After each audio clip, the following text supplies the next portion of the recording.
This illness has costed him almost every good thing he would have achieved, starting from being unemployed to having no partner and being omitted by the society and living a lonely life.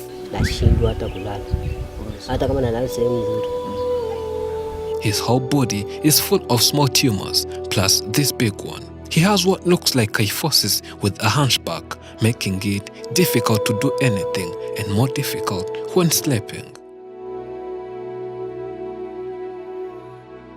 We are in Tanzania, where we visit this man and he tells us more of his life story. Kwa majina naitwa Safari Kidale.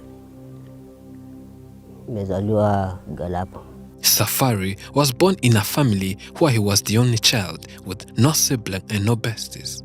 As any other child, he went to school, but after finishing his primary education, he was so unlucky that due to poverty, school fees became a big problem that he could no longer pursue his educational career.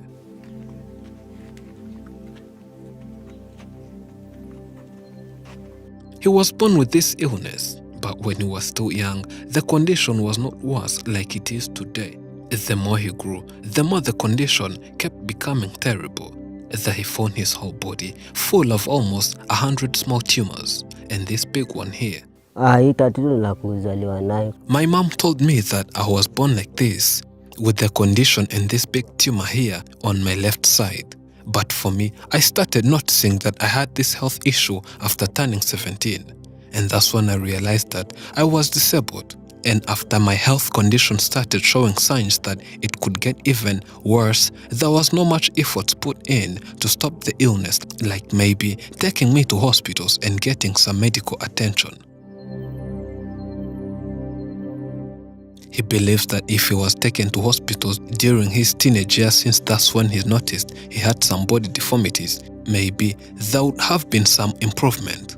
But one thing that prevented this from happening was poverty, as he was born in a poor family where his parents struggled with raising and providing for him. Another big factor is that during those years, something happened, and that was the loss of his father in 1998. His loving and hardworking father died when they all needed him the most, as he was the only breadwinner of the family. But whether we like it or not, death is part of this life, though it gives us no any other option. When asked if this illness might be hereditary or if there is anyone in the families both from the mother and father sides, he responds in this way. On my father's side, none of the family members ever had such an illness. Let alone this one, none of them ever suffered any disease. It sounds impossible, but in their family, it was so rare to see any of them falling sick. And this starts from their young age. They have always faced other life problems like poverty, but not being sick. And this is contrary to the mother's family, starting from her and my uncle, who also had a neck tumor, who had the neck swelled and kept swelling that almost killed him.